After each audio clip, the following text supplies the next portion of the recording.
সৃষ্টিকর্তা আবারও রহমত, মাগফিরাত এবং নাজাতের মাস পবিত্র রমজান পর্যন্ত পৌঁছার তৌফিক দান করছে। বাংলাদেশের সকলের প্রতি পবিত্র রমজানুল মোবারকের আন্তরিক শুভেচ্ছা এবং মোবারকবাদ। আল্লাহ সুবহানাহু ওয়া তাআলা যেন আপনাদের সিয়াম, কিয়াম, তেলাওয়াত, দোয়া এবং সকল ইবাদত কবুল করেন। এই মাহে রমজান আমাদের অন্তরকে পরিশুদ্ধ করুক, তাকওয়া বৃদ্ধি করুক এবং আমাদের ব্যক্তিগত এবং সামষ্টিক জীবনে ইনসাফ, সংযম এবং রহমতের বাতাবরণ প্রতিষ্ঠা করুক। রব্বে করিম যেন এই বরকতময় মাসের উসিলায় বাংলাদেশ সহ সমগ্র বিশ্বের উপরে শান্তি, ঐক্য ও কল্যাণ নাজিল করে। তো কেমন হইল তারেক রহমানের মন্ত্রিসভা? আমি প্রফেসর ইউনূসের উপদেষ্টা পরিষদ হওয়ার পরে একটা এপিসোড করেছিলাম, কেমন হইল প্রফেসর ইউনূসের উপদেষ্টা পরিষদ। সত্যি কথা বলতে আমাদের সকলেরই একটা প্রত্যাশা ছিল, একটা বিপ্লবী সরকার হবে, প্রফেসর ইউনূসের জোশ সরকার। সেটা হয়েছিল না। যাই হোক, তারেক রহমানের মন্ত্রিসভা নিয়ে আমার কোনো উৎসাহ ছিল না। তারপরও একসাথে রাজনীতি করার কারণে কিছু ঘনিষ্ঠ মানুষের মন্ত্রিসভা আছে, ওনারা এখন বেশিরভাগই যোগাযোগ করেন না। আমি তাদের নাম বললে তাদের বিপদ বাড়াইতে চাই না, আমি তাদের সাফল্য কামনা করি। এই মন্ত্রিসভায় সবার আমল নামা জানা নাই, তবে এটা একটা ইনক্লুসিভ মন্ত্রিসভা হয়েছে। ইনক্লুসিভ মানে রংধনু না, না না না না না রংধনু না, মানে সবাইরে নিয়া। এখানে বিএনপি আছে, গণ অধিকার পরিষদ আছে, গণসংহতি আছে, আবার নিরপেক্ষরাও আছে। যেমন ডাক্তার জাহিদ নিরপেক্ষ রাজনৈতিক বিশ্লেষক, সেও বিএনপি সরকারে আছে, তো নিরপেক্ষদেরকেও নিছে। প্রফেসর ইউনূসের সরকারও আছে, যেমন অ্যাটর্নি জেনারেল, আবার গুপ্তও আছে। গুপ্ত গুপ্ত কে গুপ্ত জানেন? জানেন না? হ্যাঁ, শুনেন। আপনার সরকারে একজন বিদেশি নাগরিককে আপনি জাতীয় নিরাপত্তা উপদেষ্টা করেছেন। আপনার কি সেই আক্কেল জ্ঞান নাই? একজন বিদেশি নাগরিকের কাছে এই দেশের সেনাবাহিনী নিরাপত্তা সংক্রান্ত রিপোর্ট প্রদান করবে কিভাবে ভাবলেন? খলিলুর রহমান সাহেব কোন রাজপথে মিছিলে ছিলেন? আপনারা কি দেখেছেন খলিলুর রহমানকে কোনোদিন বাংলাদেশের রাজনৈতিক অঙ্গনে গণতন্ত্রের জন্য, ভোটাধিকারের জন্য, মানুষের সেবার জন্য এগিয়ে এসেছেন? সেই জাতীয় নিরাপত্তা উপদেষ্টাকে আপনি বিদায় করুন।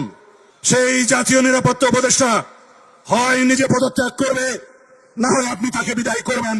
এই দেশের নিরাপত্তা সংক্রান্ত কোন জাতীয় দায়িত্ব বিদেশি নাগরিকের হাতে থাকতে পারে না। Wake up to reality. Khalilur Rahman তিনি টেকনোক্র্যাট কোটায় মন্ত্রিত্ব পেয়েছেন।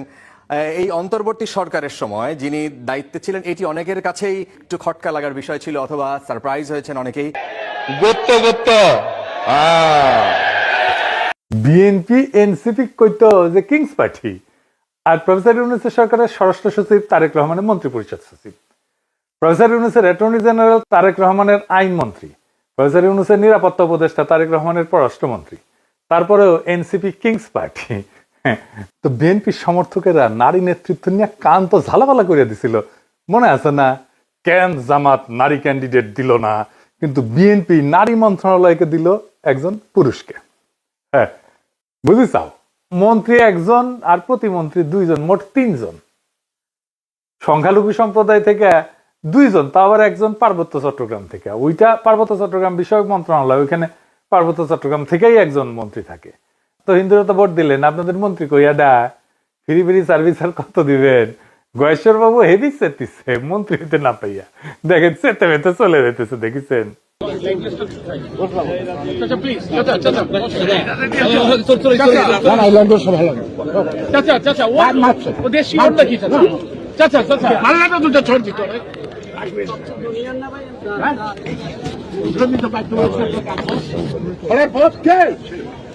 দেখেছেন?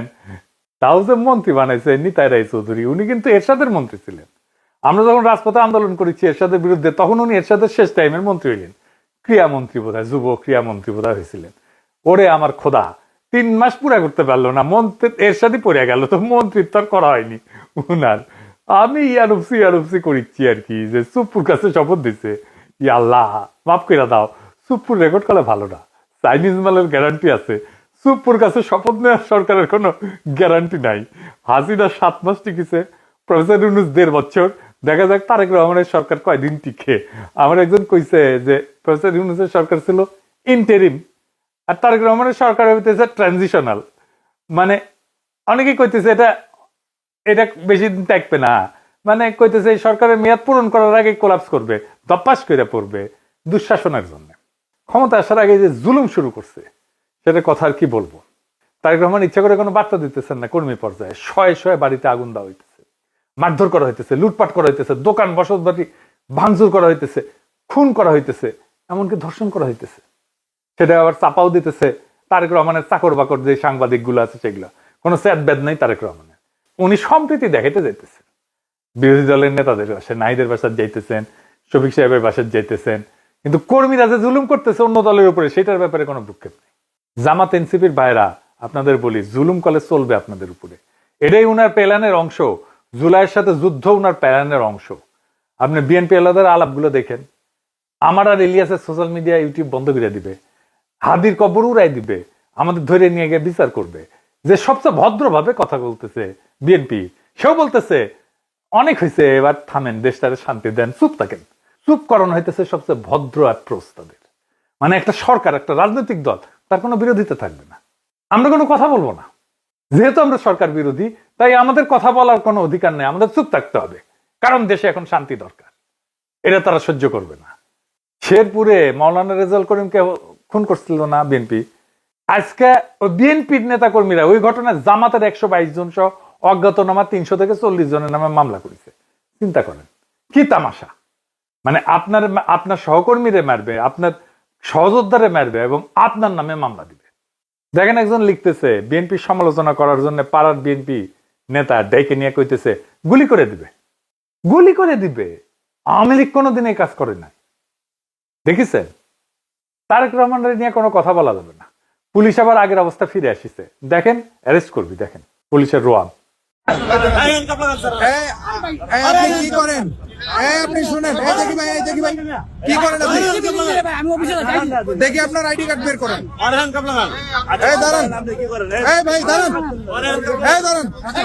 কি বলছেন? আমি কইছি যে ভাই রাস্তায় যান, আপনারা কি জানেন কিনা এই বিষয়টা আমি বলছি। হ্যাঁ, তারপরে কি বলছেন? তারেক রহমান বিষয়ে কোনো কথা বলছেন? আমি যদি তারেক রহমান মারা যেত তাহলে আপনারা হতেন না, কেয়ার করতেন না। উনি প্রশ্ন করছে গাড়ি ঘোড়া কম চলতেছে কি জন্য, কম চলতেছে কি জন্য।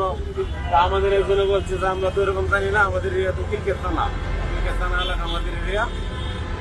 উনি প্রশ্ন করে যে আপনারা তাহলে কি করেন, কি করেন? এখন যদি তারেক রহমান মারা যায় তাহলে আপনারা যাবেন না, রেসপন্স করবেন না। আমার প্রশ্ন হইলো এখানে তারেক রহমান মারার প্রসঙ্গ কেন আসবে?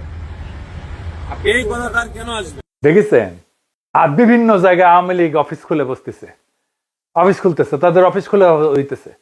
বিএনপির লোকেরাও অফিস খুলতেছে, আওয়ামী লীগের লোকেরাও উৎসব করে অফিস খুলতেছে। মনে হয় আওয়ামী লীগ জিতেছে নির্বাচনে, আসলে তো আওয়ামী লীগ জিতেছে। তো এটা তো বিএনপি এবং আওয়ামী লীগের বিজয়। আমি কইছিলাম না, দেন না ভোট ধানের শীষে, ওটার পাছায় শোয়া আছে, ওটা যখন যাবে না টের পাবেন। দেখেছেন অবস্থা? এবার আসেন কয়টা রত্ন দেখি মন্ত্রিসভা। শুটার ফয়সলকে হাদিরে যে খুন করছিল, ওরা যে জামিন করানো যে আইনজীবী, সে মন্ত্রিসভায় জায়গা দেওয়া হয়েছে। উই এখন হাদি হত্যার মামলা রাজনৈতিক বিবেচনা মামলা হিসেবে বাতিল করে দিবি। উই দেখেন, ওই দিবি। এই ছবিটা দেখেন, এই যে কাফন মোড়ানো যে লাশটা দেখিচ্ছেন না, ওর নাম তানজিল জাহান তামিম। চুয়েট থেকে পড়াশোনা করছিল, ইঞ্জিনিয়ার, দীপ্ত টিভিতে কাজ করতো। তারা একটা জমির মালিক ছিল, তামিমের পরিবার। সেই জমির উপরে ডেভেলপার দিয়ে একটা ভবন নির্মাণ করে, 9 তলা। ওই ভবনে 27টা ফ্ল্যাট ছিল। প্রত্যেক জমির মালিককে 5টা করে ফ্ল্যাট দেওয়ার কথা ছিল। 3 জন মালিক ছিল, মানে 3 5 15টা ফ্ল্যাট। কিন্তু জমির মালিক এই নিহত তামিমের বাবাকে 2টা ফ্ল্যাট দেয় মাত্র, যেখানে তার 5টা পাওয়ার কথা ছিল। 3টা ফ্ল্যাট মেরে দিচ্ছে। এই নিয়ে ঝামেলা হয়। 10 অক্টোবর 2024 20-25 জন ডেভেলপার কোম্পানির দুর্বৃত্ত সিসি ক্যামেরা ভেঙ্গা তানজিলের উপরে হামলা চালায়। গুরুতর আহত অবস্থায় দেওয়া হলে চিকিৎসক তাকে মৃত ঘোষণা করে। এই খুনে ডেভেলপার কোম্পানির নাম জানেন? এর নাম প্লেজেন্ট প্রপার্টি। এই কোম্পানির মালিককে জানেন? শেখ রবিউল আলম রবি। তানিম হত্যার 3 নম্বর আসামি ধানের শীষ প্রতীকে ঢাকা 10 থেকে এমপি নির্বাচিত হয়েছে এবং আজকে থেকে সড়ক পরিবহন সেতু মন্ত্রণালয়, রেলপথ মন্ত্রণালয়, নৌ পরিবহন মন্ত্রণালয়ের দায়িত্ব দিচ্ছে তারেক রহমান। দেখেছেন? এর নিয়ে বিপ্লবী পোস্ট দিছিল, ওয়াকারে পথ বালক। দেখেন, পরে আবার মাল পানি খেয়ে মুছে দিছে, খুঁজেই পাবেন নাই লেখা। প্রফেসর ইউনূসের জামানায় কত যে ধান্দা করেছে, ওই তারই হত্যা নাই, কত যে মাল কামাইছে। যাই হোক, শহীদ প্রেসিডেন্ট জিয়াউর রহমানের খুনি জেনারেল এরশাদের পুরা সময় জুড়ে যে বাটপাট্টা উপপ্রধানমন্ত্রী ছিল চক্ষু বিশেষজ্ঞ ডাক্তার এম এ মতিন, তার পোলা মুহিত হয়েছে তারেক রহমানের প্রতিমন্ত্রী, সে কিন্তু আবার ব্রিটিশ সিটিজেন। এই যে দেখেন তার ইমিগ্রেশন রেকর্ড, বাংলাদেশের এয়ারপোর্টে সেখানে জলজল করতেছে ব্রিটিশ নাগরিক লেখা, বাংলাদেশের রেকর্ড। ওই ব্রিটিশ পাসপোর্ট নিয়ে 18 জানুয়ারি বাংলাদেশে পা রাখছিল, তারপরে মনোনয়নপত্র জমা দেয়। তারপরে যখন দ্বৈত নাগরিকত্বের প্রশ্ন আসলো, উই কইল যে কখনোই আমি দ্বৈত নাগরিক ছিলাম না, আমি কখনোই অন্য দেশের নাগরিক ছিলাম না। নির্বাচনের পরে মন্ত্রী হিসাবে শপথ নিল, আলহামদুলিল্লাহ। তো এই মুহিত কিন্তু ডাক্তার, ঢাকা মেডিকেলে পড়েছিল, আঙ্গারে বছর 4 জুনিয়র মনে হয়। এরশাদের আমলে সে একটা আকাম করেছিল, সেই সময় হেভি সেন্সেশন ছিল। এটা খুবই সেন্সেশনাল ঘটনা ছিল আমাদের টাইমে, আমরা তখন আন্দোলন সংগ্রাম করতেছি এরশাদের বিরুদ্ধে। বাপি শাহরিয়ার বলে এক তরুণ ছড়া কাটছিল, ওই পাড়ায় রাস্তার মধ্যে সাইকেল চালাইতেছিল বাপি, আর রাস্তাটা নিজের মনে করে দ্রুত বেগে গাড়ি চালাইতেছিল এরশাদ আমলের সেই মন্ত্রী মতিন সাহেবের ছেলে এই মুহিতের গাড়ির ধাক্কায় ছিটকা পড়ছিল বাপি, দাদা মেরুদণ্ডের হাড় ভেঙে যায়, প্যারালাইসিস হয়ে পড়ে থাকে, বিছানায় পড়ে থাকে, অবর্ণনীয় কষ্টে ভুগছে বাপি শাহরিয়ার, বিচার পায় নাই, চিকিৎসাও পায় নাই। তো পরিবারের মুখাপেক্ষী হইয়া একটা তরুণ কতদিন বেঁচে থাকতে পারে বলেন? সে দুঃখে আর গ্লানিতে পরিবারের বোঝা হইয়া থাকতে না চাইয়া অভিমানে আত্মহত্যা করছিল ছেলেটা। এইটা নিয়ে সেই সময় একটা দারুণ মঞ্চনাটক হয়েছিল, খুব বিখ্যাত মঞ্চনাটক হয়েছিল। তখন মঞ্চনাটক কিন্তু খুব চলতো, নাম ছিল 7 ঘাটের কানাকুড়ি। ওইখানে 7 ভাই ছিল আর কি, তার মধ্যে এক ভাই এই বাপি শাহরিয়ার। এই ঘটনাটা ওই নাটকের মধ্যে আছে, মমতাজউদ্দিন আহমেদের বইও আছে, আপনারা পড়তে পারবেন। এই মহিতি এখন স্বাস্থ্য প্রতিমন্ত্রী হয়েছে। ছাত্র জীবনে জাসদ ছাত্রলীগ করতো, মানে হাসানুল হক ইনুর। তখন জাসদ ছাত্রলীগ বড় এবং প্রভাবশালী সংগঠন, ছাত্র দলও করে নাই, কখনোই করে নাই। এক ফ্যামিলি থেকে নাকি একাধিক প্রার্থী দিবি না বিএনপি, কতগুলো দিছে দেখেছেন এই ফ্যামিলি থেকে। খালি মির্জা আব্বাস ভাই ভাবির জন্য আর একটা নমিনেশন চাইলেই দোষ, তাই না? এই দুনিয়ায় ইনসাফ নাই কলে, বুঝিছেন মির্জা আব্বাস ভাই? একেবারে কোনো ইনসাফ নাই, বেইনসাফের দুনিয়া। সেজন্য তো এত ইনসাফ করি। আমাদের একজন বনমন্ত্রী উপহার দিচ্ছেন তারেক রহমান, উনি বনে যায় হেগে আসবেন, একদম পারফেক্ট হয়েছে। ভালুকায় বন বিভাগের যে বন আছে না, এটার জমি উনি খায়া ফেলছিলেন। এই উনার পছন্দের ফোনদের আলোর রিপোর্ট দেখেন, আরে উপরে দেখেন, উপরে আর একটা নাম আছে মিজানুর রহমান সিনহা, এটা সাহেব, এটা দেখেন, হাইলাইট করে দেখান, নাম দেখেছেন না? এই ভালুকালে বিএনপি বন খেকো আব্দুল আল মিন্টুরে দিছে বনের দায়িত্ব, শিয়ালের কাছে মুরগি বর্গা দিছে। চমৎকার একটা ইন্টারেস্টিং জিনিস দেখাই। আমার এক একনিষ্ঠ ভক্তরে তারেক রহমানের মন্ত্রিসভায় তারের মন্ত্রী বানাইছে বিজ্ঞান এবং প্রযুক্তি মন্ত্রণালয়। ওই হামাক কেন অনুসরণ করে বুঝলাম না। তারা গেছে জাতীয় স্মৃতিসৌধে, আইসা ফটো মারিছে, ফটো খিচিছে, তারপরে ফটো ফেসবুকে দিছে। সে ফেসবুকে শেয়ারে দিয়ে বাংলায় তার মন্ত্রণালয়ের নাম এটা কি লিখেছে দেখছেন? বিজ্ঞান প্রযুক্তি লিখতে গিয়া আমার মতো লিখেছে প্রযুক্তি, পরে পাবলিকের হাসাহাসি দেখে এডিট করেছে। শোনেন ভাই, সমালোচনায় ভেঙে পড়বেন না। হাতি চললে কুত্তা ভুক ভুগাবে, আপনি এভাবেই লিখিবেন হাসাহাসির মায়ের বাপ, তাইলে দেখবেন একদিন আপনি ঠিকই পাবনা পৌঁছে গেছেন। তো বিএনপি মন্ত্রী সবাই এমন সব রত্ন আছে, হে বিএনপি সবিন পার্টি ভান্ডারে তো বিবিধ রতন, কারে ছাইরা কারে ধরি। সুকুমার রায়ের একটা ছড়া ছিল, সৎপাত্র, ওইটার সাথে মিল আছে বিএনপির মন্ত্রিসভার। শুনবেন? শুনেন, মজা। শুনতে পেলাম পোস্তা গিয়ে তোমার নাকি মেয়ের বিয়ে, গঙ্গারামকে পাত্র পেলে, জানতে চাও সে কেমন ছেলে? মন্দ নয় সে পাত্র ভালো, রং যদিও বেজায় কালো, তার উপরে মুখের গঠন অনেকটা ঠিক পেঁচার মতো। বিদ্যে বুদ্ধি বলছি মশাই, ধন্যী ছেলের অধ্যবসায়। 19টি বার ম্যাট্রিকে সে ঘায়েল হয়ে থামলো শেষে। বিষয় আশায় গরিব বেজায়, কষ্টে সৃষ্টে দিন চলে যায়। মানুষ তো নয় ভাইগুলো তার, একটা পাগল একটা গোয়ার, আরেকটি সে তৈরি ছেলে, জাল করে নোট গেছেন জেলে। কনিষ্ঠটির তবলা বাজায়, যাত্রা দলে 5 টাকা পায়। গঙ্গারাম তো কেবল ভোগে পিলের জ্বর আর পাণ্ডু রোগে, কিন্তু তারা উচ্চ ঘর, কংসরাজের বংশধর। শ্যামলাহিরি বনগ্রামের কি যেন হয় গঙ্গারামের। যা হোক, এবার পাত্র পেলে এমন কি আর মন্দ ছেলে। তো একদিন পরে একটা গণতান্ত্রিক ভাবে নির্বাচিত সরকার পেলাম, তার একটা মন্ত্রিসভা পেলাম, পেছেন একটা মন্ত্রিসভা, মন্দ না। চারিদিকে তো দেখি যাত্রাপালা চলিচ্ছে, কাঠ মারে ধুলায় অন্ধকার। এবার আসেন জুলাই বিপ্লবের সাথে কি করেছে বিএনপি সেটা দেখি। এমপিদের দুইটা শপথ নেওয়ার কথা ছিল, একটা হইতেছে সংসদ সদস্য হিসেবে শপথ, আর একটা হইতেছে সংবিধান সংস্কার কমিটির সদস্য হিসেবে শপথ। বিএনপি সংবিধান সংস্কার রক্ষার শপথ নেয়নি, কারণ তারা পুরানো আওয়ামী সেকুলার রাজনৈতিক বন্দোবস্তের বাইরে যেতে চায় না, পুরনো সংসদীয় কাঠামোর ভেতরেই থাকতে চায়। সংবিধান সংস্কারের গণভোট যে জনরায় তৈরি হয়েছে সেখান থেকেও তারা নিজেদেরকে দূরে রাখছে। তাদের কর্মীরা মাঠে না ভোটের পক্ষে ক্যাম্পেইন করছে, আমরা দেখছি, অনেক রেকর্ড আছে। মানুষ এখন বুঝতে শুরু করছে এটা পরিবর্তনের রাজনীতি না, এটা অবস্থান রক্ষার রাজনীতি। রাষ্ট্রের আমূল সংস্কারের প্রশ্নে এরকম অনীহা থাকলে নতুন কিছু হবে না, পুরনোই রং বদলাবে। জুলাই ছিল পরিবর্তনের অঙ্গীকার, যদি সেই অঙ্গীকার থেকে সরে দাঁড়ানো হয় তাহলে জনগণের আকাঙ্ক্ষার সঙ্গে সেটা সাংঘর্ষিক হবেই। এর বিপরীতে এনসিপি জামাত জোট সংসদে থেকেও সংবিধান সংস্কারের শপথ নিছে, মানে তারা শুধু চেয়ারে বসতে চায় না, কাঠামো বদলাইতে চায়, এমনটাই তাদের দাবি। রাষ্ট্রীয় প্রতিষ্ঠান পুনর্গঠন, রাজনৈতিক সংস্কৃতি বদল, এই অঙ্গীকারের ভেতর দিয়েই তারা আগাইতেছে। এই কারণেই তারা নতুন সরকারের শপথ অনুষ্ঠানে যায়নি। এটা কেবল অনুপস্থিতি না, এটা রাজনৈতিক বার্তা। বার্তাটা পরিষ্কার, জুলাইয়ের দাবির সঙ্গে কোনো আপোষ না।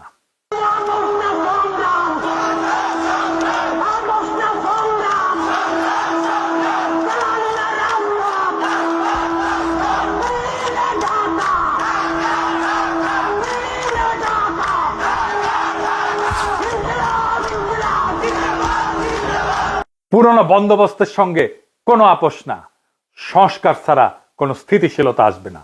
এখন সিদ্ধান্ত জনগণের। ফাইনালি দেখেন, আমি কয়েকদিন আগে কইছিলাম না তারেক রহমান ক্ষমতা এসে মুজিবের মতো বলবে ফেরাউনের দল সব শেষ করে দিয়ে গেছে। এইটা সাহেব আমার আগের ভিডিওর ওই অংশটা আরেকবার একটু দেখান না। বিএনপি ফ্যামিলি কার্ড নিয়ে কিছুই করতে পারবে না, এটা বাস্তবায়নের টাকা বিএনপি জোগাড় করতে পারবে না। আর জোগাড় করতে পারলে বাংলাদেশে মুদ্রাস্ফীতি হবে ব্যাপক হারে। আর তখন 6 মাস পরে এসে বিএনপি বলবে আওয়ামী লীগের অন্তর্বর্তী সরকার সব টাকা নিয়ে গেছে, তাই বিএনপি এটা বাস্তবায়ন করতে পারতেছে না। সর্দির বডিগার্ড যেমন 1972 এসে বলছিল কিচ্ছু নাই, ফেরাউনের দল সব শেষ করে দিয়ে গেছে। শুনেন, টাকা নাই, পয়সা নাই, চাল নাই, ডাল নাই, রাস্তা নাই, রেলওয়ে ভেঙে দিয়ে গেছে, সব শেষ করে ফেরাউনের দল সব শেষ করে দিয়ে গেছে। দেখেছেন? এইবার দেখেন, মোটামুটি প্রায় 2টা খবরের কাগজ, একটা আজকের নিউজ হইতেছে ইউনূস সরকার 23 লাখ কোটি টাকা লোন রেখে গেছে। ভাবটা যেন ইউনূস সরকার 23 লাখ কোটি টাকা নিজেই লোন নিয়েছে এই সরকার চালানোর সময়। সব খবরের কাগজে একই খবর, দেখেন একটা পর একটা। দেখেন এডিটর সাহেব, দেখেন, দেখেছেন, বুঝেছেন কেন এটা করেছে? কারণ ইউনূস সরকার উল্টাপাল্টা খরচ করেন নাই। বিজনেস স্ট্যান্ডার্ডের গ্রাফটা দেখেন এডিটর সাহেব, হেডলাইনটাও করেছে বদ নিয়তে, কিন্তু গ্রাফটা এরা ঠিকঠাক দিচ্ছে। প্রত্যেক বছর লোনের অ্যামাউন্টটা দেখান এডিটর সাহেব। ইউনিসেফ সরকার আগের বছর থেকে 25% লোন কম নিয়ে সরকার চালাইছে। জি, এটা 25% কম লোন নিয়ে দেশ চালাইছে। এই টাকা দিয়া তারা আবার হাসিনার আমলে পাওনা ক্লিয়ার করছে তার এই টাকার মধ্যেই, এবং রিজার্ভ ডাবল করছে। সরকার যাওয়ার আগে অবস্থা যত খারাপ দেখানো যায়, ভবিষ্যতে বিএনপির খারাপ পারফরমেন্স করলে বলতে পারবে ফেরাউনের দল সব শেষ করে দিয়ে গেছে। এর জন্য যত না খারাপ দেখাইতে হবে তার চেয়ে বেশি খারাপ। তারেক রহমানের 5টা মিডিয়া এই কাজ করিচ্ছে। প্রফেসর ইউনূস লোন নিছে কত? মাত্র 1.5 লাখ কোটি টাকা। 1.5 লাখ কোটি প্রফেসর ইউনূস সরকারের ঋণ, বাকিগুলো তো শেখ হাসিনার নেওয়া ঋণ। এর থেকে কম ঋণ করে চলার চেষ্টা করতে পারে বিএনপি সরকার, হাউকাও করার কি আছে? প্রথম আলো আবার একটু মডিফাই করেছে, দেখেন যে ইন্ডিয়া, রাশিয়া, চীন থেকে কোনো লোনের প্রতিশ্রুতি আসে নাই। লোন আসে কোত্থেকে? লোন আসে জাপান, এডিবি থেকে, ওয়ার্ল্ড ব্যাংক থেকে। ভাগ্য ভালো লেখেনি যে ভুটান, সোমালিয়াও লোন দেওয়ার প্রতিশ্রুতি দেয় নাই। তো ওটাও লিখেন। বিএনপির আইটি বিশেষজ্ঞ আবার শেয়ার দিচ্ছে ওইটা উৎসাহ নিয়ে। এই আইটি বিশেষজ্ঞ আবার টকশো করে সেইগুলারে নিয়ে যারা হাদির কবর উড়াই দিতে চায়। এইবার একটা জিনিস দেখায় ফাইনালি, ইলেকশন ইঞ্জিনিয়ারিং নিয়ে। ইলেকশন ইঞ্জিনিয়ারিং নিয়ে আমার আগের এপিসোডে হাদির একটা বক্তব্য শুনেছিলেন না? আজকে আবার শোনেন, শোনেন এডিটর সাহেব, আবার শোনেন। এবার যেহেতু আমলারা সিল মারতে পারবেন না, আপনারা দেখেন এই মানে আমার হয় কি, আমরা যখন সিডাপের মতো একটা ভারী ভেন্যুতে কথা বলি তখন এত থিসিস, অ্যান্টিথিসিস, সিনথিসিস এরকম বলি যেগুলো জনগণ কানেক্ট করতে পারে কম। হিসেবটা খুব সোজা হলো যে এই প্রত্যেকটা কেন্দ্রে, একটা কেন্দ্রে মিনিমাম 10টা বুথ থাকে। তো আমরা জানি একটা কেন্দ্রে একজন প্রিজাইডিং অফিসার থাকে, কয়েকজন অ্যাসিস্ট্যান্ট প্রিজাইডিং অফিসার থাকে, প্রত্যেক কেন্দ্রে আবার পুলিং অফিসার থাকে, এবং এই সবাই থাকে ওই উপজেলা বা জেলার লোকজন, মেইনলি স্কুলের টিচার, কলেজের টিচার, মাদ্রাসার টিচার, সাথে কিছু ব্যাংকার, এরা এখানে করেন। ব্যাপার হলো আপনারা এটা খুব কমন স্ট্র্যাটেজি, সেটা হচ্ছে যারা আমরা যাদেরকে হেভিওয়েট প্রার্থী বলি মেইনলি, তারা যেটা করেন 5-7 জন ডামি দাঁড় করায় দেন। ডামি প্রার্থী দাঁড় করাই দিলে হয় কি, তার নামে প্রত্যেক প্রার্থীর নামে আবার পুলিং এজেন্ট দেওয়া যায়, মানে তার নামে এজেন্ট দেওয়া যায়। তো ধরেন আমি নিজেও যেহেতু একজন প্রার্থী, তো আমি প্রার্থী হিসেবে আমার কেন্দ্রে প্রত্যেক জায়গায় আমি একজন করে এজেন্ট দিতে পারবো প্রত্যেকটা বুথে। তো আমার এগেনস্টে যিনি আছেন তিনি যদি আরো 5 জনকে দাঁড় করাই দেন এবং 5 জনের এগেনস্টে আরো 5 জন সে এখানে এজেন্ট দিবেন, তারপরে যেটা হবে পুরো বুথের মধ্যে 10 জনের মধ্যে দেখা যাবে 8 জন বনাম আমার একজন। তো আমার একজন তো সে কুলাই উঠতে পারবে না। এরপর ওইখানে সরকারি যে কর্মকর্তা থাকবে সে তো স্কুল টিচার ভাই, সে তো আসমান থেকে নাজিল হয় না, সে ওখানে আসছে একদিনে চাকরিটা করে হয়তো ওই দিন দায়িত্ব পালন করে 3-4 হাজার টাকা পাবে। এখন যেহেতু সেই ওই স্কুলে আবার চাকরি করা লাগবে, তার কোনো শক্তি নাই ওইখানে যারা দখল করতেছে তাদেরকে বাধা দেয়া, কারণ সে স্কুলেও ফিরতে পারবে না, কলেজেও ফিরতে পারবে না। শুনেছেন, হাদিজা বলে গেছে ঠিক তাই ঘটছে কেন্দ্রগুলোতে। আমি এই ক্লিপটা পাইছি, আজকে আপনাকে দেখাই, গতকালকে আমি পাইনি এই ক্লিপটা, আজকে আপনাকে দেখাই। দেখেন হাদিজা যেটা বলে গেছে সেটাই ঘটছে। ছিল ও এখন একটু বাইরে গেছে, তার জন্য আমি এখানে বসছি, মানে অনুপস্থিত বসছি, উনি আসলে আমি বসবো। উনি আসলে চলে, উনি আসলে আপনার অনুমতি নিয়েছিল আর একজন পুলিং এজেন্টের জন্য বসতে যে দাবি করছে। ও নিয়ে আসছে তো, হ্যাঁ। এটা কার ছবি? আপনার ছবি? হ্যাঁ, তো আপনি যে আর একজনের হয়ে আসছেন বললেন। আমি আসছি বলতে আমি এখন ওনার পক্ষে ছিলাম, তো আমাকে এখন দেওয়া হয়েছে, ওনাদের কেউ নেই সেজন্য আমাকে দেওয়া হয়েছে। তাদের কেউ নেই, লাঙ্গলের পক্ষে কেউ নেই। আপনি কার হয়ে কাজ করতেছেন? আমি আমরা মানে লাঙ্গলের পক্ষে আমাকে ভাইয়া বলা হয়েছে, তার পক্ষ থেকে আমি আসছি। লাঙ্গলের নাই দেখে আপনাকে নিয়ে আসা হয়েছে। আপনি মূলত কোন প্রতীকের হয়ে প্রচারণা করছেন? আমি এখন আসলে তো ওনার পক্ষে আসতেছি। নাকি তো আগে ছিলেন কোথায়? ধানের শীষে। ধানের শীষ। জি। আপনি কোন প্রতীকে? আম প্রতীকের। আম প্রতীক। জি জি। আপনার প্রার্থীর নাম কি? প্রার্থীর নামটা এখন মনে আসতেছে না, প্রার্থীর নামটা। কেউ ছিল ধানের শীষের পক্ষ থেকে আসা, কিন্তু ওনাদের কেউ নেই। না না না, ধানের শীষের পক্ষে, আমি তো ধানের শীষের না, উনি ধানের শীষে, আমি আমার প্রার্থীর নাম জানেন না? না, প্রার্থীর নামটা জানেন, এই যে কার্ড সবকিছু ডকুমেন্ট আছে, নো ইস্যু, এগুলো হয়েছে। আপনি কি বুঝতে পারতেছেন এখানে কি হয়েছে? দেখেছেন, বিএনপিকে আমাদের একটা কথা বলে দিতে হবে, ক্ষমতা চিরস্থায়ী না, কারো ক্ষমতা চিরস্থায়ী না, না হাসিনার, না প্রফেসর ইউনূসের, না তারেক রহমানের, কিন্তু রাষ্ট্র টিকে থাকে আর জনগণ সব দেখে। বিএনপি যদি সত্যিই নতুন বাংলাদেশ বানাইতে চায় তাহলে সমালোচকদেরকে শত্রু বানায়েন না, ভয় দেখায় নীরবতা কিনতে যায়েন না, মিডিয়া দিয়া এইরকম ন্যারেটিভ তৈরি করেন না যে ভবিষ্যতের অজুহাত তৈরি করবেন। কারণ মানুষ আগের মানুষ নাই, মানুষ এখন হিসাব রাখে, ভিডিও রাখে, স্ক্রিনশট রাখে, স্মৃতি রাখে। জুলাই শুধু একটা মাস ছিল না, জুলাই একটা প্রতিশ্রুতি ছিল, রাষ্ট্র বদলানোর প্রতিশ্রুতি, ক্ষমতার ভাষা বদলানোর প্রতিশ্রুতি। যদি সেই প্রতিশ্রুতি ভাঙেন তাহলে ইতিহাস আপনারে ছাড়বে না, যেমন হাসিনারে ছাড়ে নাই, যেমন মুজিবরে ছাড়ে নাই। ভয় দেখায়েন না, ভয় দেখায়েন না তারেক রহমান, হাসিনারে আর মোদিরে ডরাই নাই। আপনাদের দাবরানি দিয়া ঠান্ডা করে দেওয়া যায়, ডর আপনারা পাইবেন। হাসিনা দিছিল না, একবার ঠাসি দিয়া বালুর ট্রাক সরানোর ক্ষমতা ছিল না, হেডম ছিল না, হরতাল ডাকতেন আর নিজের পড়না পল্টন অফিসের সামনে 20 জন লোক হয় না। আপনারা এখন ভয় দেখাইতেছেন। হ্যাঁ, কারণ কারণ হাইসেনি এদিতে সে হাসায় দেয়। আপনাদের নেতা মির্জা আব্বাস হেভি হেডোমালা নেতা, বলে পুলিশের ভয় প্রাণ ভয়ে দাঁড়াইতে পারে নাই নয়াপল্টনে। নিজেদের মাপে অন্যদের মাপতে যায়েন না, ভুলে যায়েন না। আপনারা যখন ঘরে ঢুকে গেছেন তখন আমরাই প্রতিরোধের আগুন জ্বালায় রাখছিলাম। ডর দেখায়েন না, আমরা ভয় পাই না, আমরা কাউকে ভয় পাই না। আমরা বলছি আমরা একটা রেসপন্সিবল অপোজিশন হিসেবে কাজ করতে চাই, আমাদেরকে রেসপন্সিবল অপোজিশন হিসেবে কাজ করতে দেন। আমরা আপনাদের অন্যায়ের বিরুদ্ধে বলে যাব, কারণ দেশটা আপনার বাপের না, দেশটা জনগণের। আর জনগণ যখন জাগে তখন ন্যারেটিভ, মিডিয়া, দাপট, ভয় দেখানো টিকতে পারে না। আপনারাও পারবেন না যদি এই চেষ্টা করেন। ইনকিলাব জিন্দাবাদ।